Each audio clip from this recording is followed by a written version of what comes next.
The movie is set in dystopian France, where the economic situation has become a nightmare, as only 20% of the citizens are employed and have access to resources. Because of this, the remaining population starts rioting, but help never arrives. Instead, the government banishes them indefinitely. It has been 30 years since that incident. The unemployed people now live in what's called the zone, whereas the employed live in the prosperous part of the town. The two sets of humans are divided by a large wall, which is guarded by impenetrable security. People in the zone suffer from diseases, hunger, and they do not have access to safe drinking water, while the ones on the other side of the wall have all the world's resources at their disposal. In the first scene, we are introduced to a man named Ruben Garcia, who lives in the town with his family. Ruben and his wife, Thais, work as technicians in different parts of Aquaville, the town's only water company. Meanwhile, his shrewd and selfish father, Silas Garcia, is a top-level executive in the same company. Aquaville also supplies water to the zone, but only once or twice a month. This is certainly not enough to satiate the demand, so the zoners often rely on drugs to kill their thirst. One day, all the residents of the zone gather at the wall, where the Prime Minister of France, Nadia Passeron, is set to arrive for a historic visit. As everyone from the town is glued to their televisions, the PM's convoy enters the zone. It's then revealed that 13 months ago, a group of activists from the zone kidnapped PM Nadia's husband, Moretti, who is also the Minister of Labor, in protest of the wall. And after months of negotiation,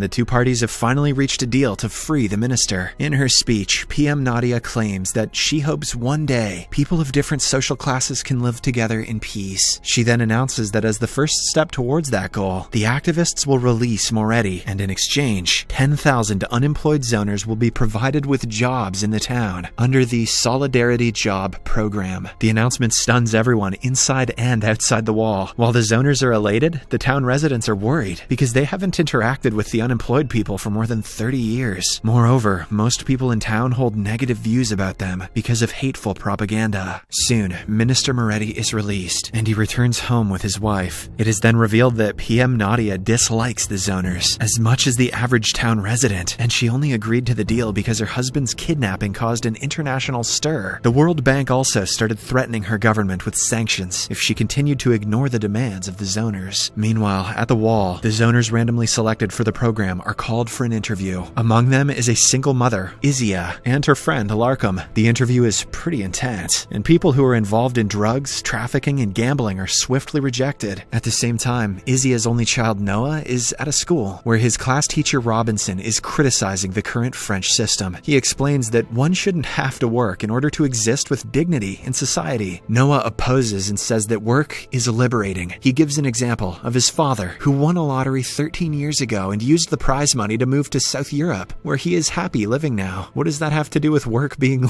liberating? The movie then cuts to Aquaville, where Ruben learns that his department head has worked himself to death. However, instead of being sad, Ruben is elated, as he has been waiting to take over his boss's position. Without wasting any time, he then messages his well-connected father, Silas. At the Prime Minister's residence, Moretti gets medical treatment, and it becomes clear that he had been tortured for intel. Later, PM Nadia's head of security, Colonel Jean, interviews Moretti, and the latter assures her that he hasn't divulged any state secrets to the radicals. As a result, Nadia immediately declares that Moretti is fit to work, and again makes him the Minister of Labor. At Aquaville, we learn that Ruben's wife Thais is having an affair with one of her colleagues, Hans. The two are actually conspiring to steal important business data from Aquaville, which they plan to sell in exchange for money, and use it to move abroad and start a new life. See what complacency does to people? However, their attempts have failed so far, as Thais hasn't been able to get anywhere close to her father-in-law Silas's office. To make matters worse, the authorities have started suspecting that Hans is involved in something illegal, and he is being investigated. Later, Ruben tells Thais about his intentions to apply for his late boss's position. He desperately wants the promotion, so he can afford to send their autistic daughter Maëlle to Phoenix Academy, a popular school for specially abled children. This is because if Maëlle keeps studying in normal schools, she won't get any jobs in the future, and thus will end up in the zone. However, the arrogant Thais is confident that Ruben's selfish father won't help him secure the promotion. She also adds that they should have gotten rid of Maëlle a long time ago. Unfortunately, the little girl overhears the conversation and becomes sad, so Ruben goes over to comfort her. The next day, Ruben nervously approaches his father Silas and requests help to secure the management position. Surprisingly, the latter agrees, and he even invites Ruben to an exclusive ministerial party the next day. Meanwhile, at Aquaville, Hans meets with PM Nadia's head of security, Jean Mars. It turns out both of them are secret zone sympathizers, and they are colluding with the activists to find dirt on Aquaville, which is the biggest financial supporter of PM Nadia's government. Thace is set to steal information from Silas's office the next day and flee the zone. Elsewhere, Izia and her friend Larkham clear the interviews and become excited as they are finally getting employed now. Don't get too excited, work sucks. The next day, hundreds of zoners are transported to the town for their first day of work. Izia is assigned to work at Ruben's house, and the latter is stunned to learn that she looks exactly like his wife. Meanwhile, PM Nadia and her team handpick Larkham and make him praise the Solidarity program on TV. In the next scene, Thace is apprehended and taken in for questioning by Aquaville security. Her only offense is that she is frequently hanging out with Hans, a suspected zone collaborator. Ruben, who is getting late for the party, tries to contact her but without success. Hence, with no options left, he convinces Izia to accompany him to the party as his wife. Later, the two reach the venue and are pretty nervous with all the dignitaries around. However, with some help from his father, Ruben and his supposed wife manage to impress the CEO of Aquaville. Meanwhile, after being freed to go, Thace goes straight to Jean and tells her that she couldn't complete the job. Upset, Jean takes Thace out and smuggles her into the zone, where she is picked up by an activist named Boris. The same day, Hans is exposed, so he too is transferred to the zone. After Thace continues to be out of contact, Ruben again asks Izia to play his wife's role the next day. Izia is scared of getting caught, but Ruben offers to pay her a hefty amount, so she reluctantly agrees. With this, he teaches Izia Thace's job and eventually sends her to work. Later, in the news, it is reported that 22 Solidarity workers were attacked by town residents on just the first day. This worries PM Nadia, as she must show the world that reconciliation is happening. Therefore, she appoints Larkham as the special advisor to Minister Moretti so he can help make the Solidarity program a success. Larkham is excited about his new role as he genuinely wants the two sets of people to get along, but Moretti hates the unemployed because of the torture he endured during his captivity. He strangles Larkham and warns him to keep his distance. On the other hand, as Izia tries to adapt to her new job, Ruben goes to officially enter his name in the race to become the director of water quality. Meanwhile, Noah finds a 13-year-old magazine with a cover story on the woman who won the lottery that year. Noah is shocked as he realizes that Izia lied to him about his father winning the lottery. Hurt, he wanders around and meets a local thief, Valley. The two quickly bond, and Valley invites him to her place where they have narcotics. Elsewhere, Thace finally learns that Hans deceived her, and he is actually a zone collaborator. She feels betrayed and threatens to report him. While investigating Hans's spy activities, the police narrow down 3 female employees he came in contact with. One of the women is Izia, aka Thace Garcia. The police present the woman before head of security Jean Mars. Jean is shocked to see someone claiming to be Thace Garcia, as she personally sent the real one to the zone. Later, she follows Thace home and learns that it is actually Izia posing as Thace Garcia. Jean relays the information to the activist from earlier, Boris, and asks him to establish contact with Izia in hopes of using her to steal data from Aquaville. When Izia returns back to the zone, she learns that Noah is missing and starts looking for him everywhere. However, she is approached by Boris. Lo and behold, he reveals that he is actually Noah's estranged father, Ethan. Due to his involvement in the anti-system movements, Ethan abandoned his family and changed his name to Boris. It turns out Izia had to lie to her son to protect his feelings. Ethan asks for her help, but Izia isn't pleased to see him and declines to cooperate. Elsewhere, Noah almost overdoses on narcotics, so a scared Valley drops him at the local teacher Robinson's home. The latter immediately contacts Izia, and the two somehow revive the teenager. After Noah goes to bed, Izia confides in Robinson that she is quitting her job and heading south with her son with whatever she has saved. However, when she returns home, she is devastated to learn that Ethan and his men broke into her room and stole her savings. Hence, left with no choice, Izia agrees to collaborate with the activists, and they give her a chip to insert in Silas's computer. The next morning, it's revealed that Moretti frequently suffers from PTSD, but he keeps his struggles from PM Nadia. He slowly becomes consumed with hatred for the unemployed, and to make matters worse, Nadia unwittingly confides in him that a Solidarity worker killed his employer the other day, and that she stopped the media from reporting it to maintain public order. Meanwhile, Hans learns that Thace hasn't drank water in 2 days, as Ethan has refused to give her clean drinking water. Disturbed and enraged, he confronts Ethan, but the latter refuses to budge. Unable to see her in this state, Hans reluctantly kills her and puts her out of her misery. Why didn't he just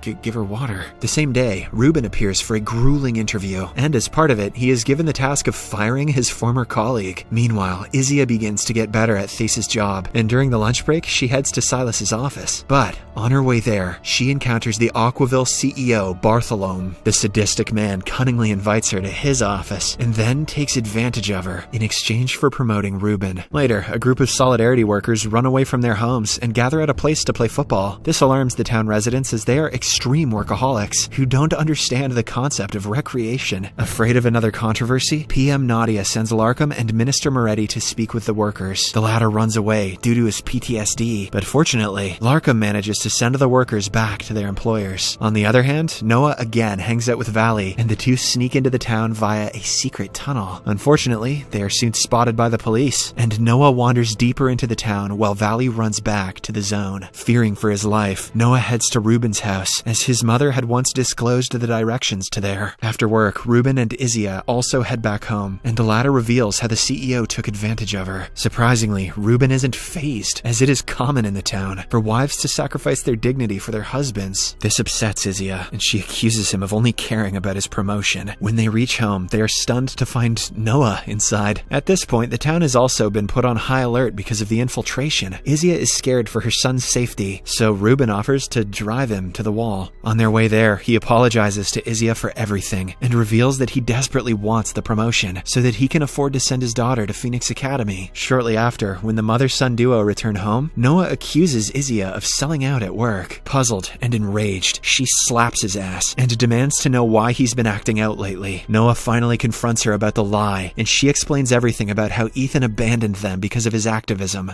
The next day, Moretti suddenly appears on TV, where he goes on a hateful rant against unemployed people and warns that an invasion is imminent, much to Nadia's dismay. Despite this, she refuses to give up on her husband and puts him under a 24/7 watch. She then seeks advice from her father, Mr. Passeron, who is revealed to be a former French prime minister. The wall was actually built during his tenure. Nadia mentions that she feels the wall was a mistake, but her father asserts that it was the only solution. Later, she asks Larkham to bring a video proof of how the program has changed his life. Nadia plans to release the video before the arrival of the president of the World Bank. At Aquaville, Ruben's competitor for the managerial position finds out about Izia's truth and starts blackmailing Ruben. The latter requests her keep her mouth shut, but she just won't listen. So, with no other way out, Ruben kills her. He then contacts his father, and the two get rid of the body. That evening, Ruben reveals everything to Izia and breaks into tears after realizing what a monster he has become. Izia feels sorry for him and tries comforting him. One thing leads to another, and they end up making love. At the zone, Saul, the leader of the activists, finally arrives and shows himself. In a shocking turn of events, he is revealed to be none other than Noah's teacher, Robinson. He, along with his rebels, are planning to invade the town, but for that to happen, they are counting on Izia to steal the data from Aquaville. The following day, the president of the World Bank finally comes for a visit, and PM Nadia introduces him to Larkham. Later, she holds a private meeting with the president and requests him to release the funds as they are in desperate need of them. However, the president tells her that the international community is apprehensive about supporting her government because she still hasn't removed Moretti, who incited violence against the unemployed, from her cabinet. As a result, PM Nadia finally decides to remove her husband, Moretti, from the cabinet. She also disavows all of his hateful comments towards the unemployed. This finally pleases the World Bank president, and he releases the funds to Nadia's government. Moretti is deeply hurt, and he later admits to Nadia that the rebels forced him into revealing state secrets. It turns out that Aquaville is purposely polluting Zone's water with the government's blessing for profit and power. Nadia panics, but she quickly comes up with a solution. Back in Aquaville, Ruben appears for his final interview before he is selected for the managerial position. At first, he states his strengths, but then he goes completely off topic and frames his final competitor for the murder of Peterson. He also presents bogus evidence doctored by Silas to back his claim, which results in the competitor's disqualification. Meanwhile, Noah and Valley show up at the secret hideout of the activists and demand to meet Ethan. As expected, no one has heard of that name before, and they ask the teenagers to go away. Noah and Valley oblige, but on their way out, they get away from the guard and manage to sneak inside the building. They then eavesdrop on the conversation of the activists, and Noah learns that his teacher Robinson is the leader of the group. In the next scene, Izia returns for work at Aquaville and finally manages to enter Silas's office. She successfully extracts the data in her chip, but before she can leave with it, Silas arrives and catches her red-handed. He attacks her, but she somehow manages to escape, escape, along with the chip. Wasting no time, Silas alerts his son about Izzy's treachery, and Ruben catches her before she leaves the building. He slaps her, and in the process, she drops the chip. Izzy then comes clean that she was forced by the activists to collaborate. Later, Silas advises his son to kill Izzy, but Ruben refuses, and instead decides to let her go. For all that she has done for him and his daughter, he even drives her to the wall. But before Izzy can cross over to the zone, she is caught by Silas's men. She is interrogated, and Silas finally learns that she was supposed to steal data from his computer and hand it over to someone. Silas is enraged by the revelation, but nonetheless, he also takes it as the perfect opportunity to capture the activists. He sends Izzy as bait to a rendezvous spot, and when Nadia's head of security, Jean, shows up, his men capture her. Meanwhile, Larkham is given a chance to permanently move to the town. He excitedly asks his wife to come with her, but she turns him down. This leads to an argument, and Larkham decides to move to the town by himself. A few hours later, he arrives at his new home, where he is ordered to meet Moretti. Shockingly, he finds the former minister floating in the pool, dead. Just as Larkham is trying to make sense of the situation, the Prime Minister's daughter Zoe appears and shoots him dead. Jeez. Later, Nadia finds out about the pamphlets and decides to go through with the last stage of her plan. She appears before the media and announces the murder of her husband, Monroe Moretti. She frames Larkham for the murder and explains that he was shot dead while trying to escape. Nadia then goes on a rant against the zoners, claiming that their hatred towards the unemployed people is reaching dangerous levels. Saying this, she declares the suspension of the Solidarity Work program. She also announces a mass raid on the zone to catch the activists. Amidst all of this, Silas briefs Aquaville CEO Bartholomew about the unfortunate events. On his orders, Jean is burned and tortured before being locked up with Izzy.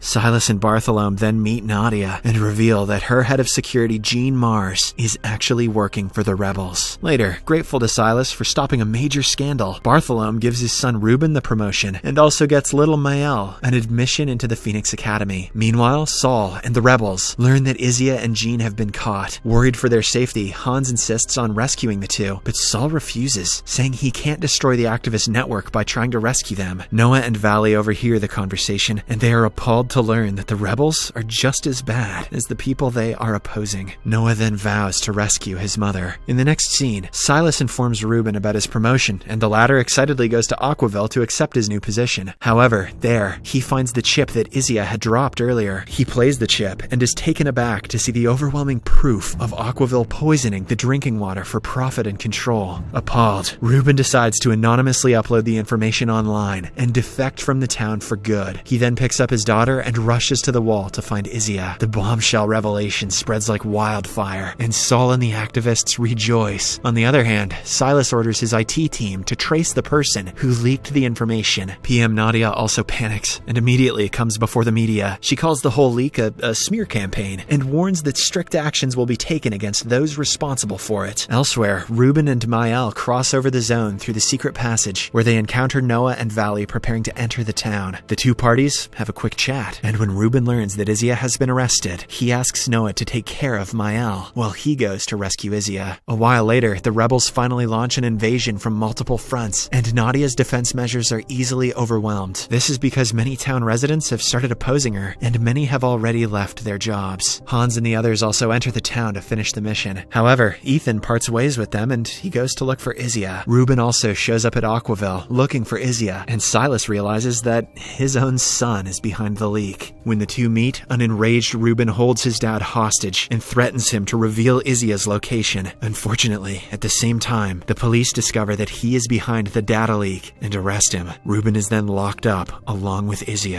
Nevertheless, he is happy to be reunited with her. Meanwhile, the war intensifies. The walls come down and thousands of zoners enter the town. Nadia, Zoe, and Bartholomew start smelling defeat, and it begins to worry them. At the PM's residence, Zoe breaks into tears and blames her mother for everything. She vows to join hands with the rebels and testify against her before storming out. On the other hand, the prison guards are ordered to shoot all prisoners. As one of them shoots Ruben, Ethan suddenly shows up and neutralizes the guard. He and his men take Izzy and a wounded Ruben to safety. At the same time, Sol reaches the PM's residence and seemingly executes her behind closed doors. Just then, Zoe arrives and offers to help him manage the country. 3 days pass by. Ruben recovers in the hospital, and Izzy reunites with her Noah. The latter finally meets his father, Ethan, but realizes that after so many years apart, he is now just a stranger. Izzy then tells Ruben that she wants to choose the third option and become his wife. Much to Ruben's joy, Noah also accepts the decision and he asks Vali to come live with his family, but Vali politely declines and parts ways with him. At a press conference, Sol finally announces the end of the discriminatory political system and the beginning of a new, equal, and better life, spoken like a true politician. Later, he speaks to former PM Mr. Passaran, and shockingly, it's revealed that Sol is actually his son and Nadia's brother. He had thrown Sol out because of his political indifferences. In the final scene, as Mr. Passaran is berating his son, Nadia suddenly appears, and it turns out she has also joined forces with Sol, much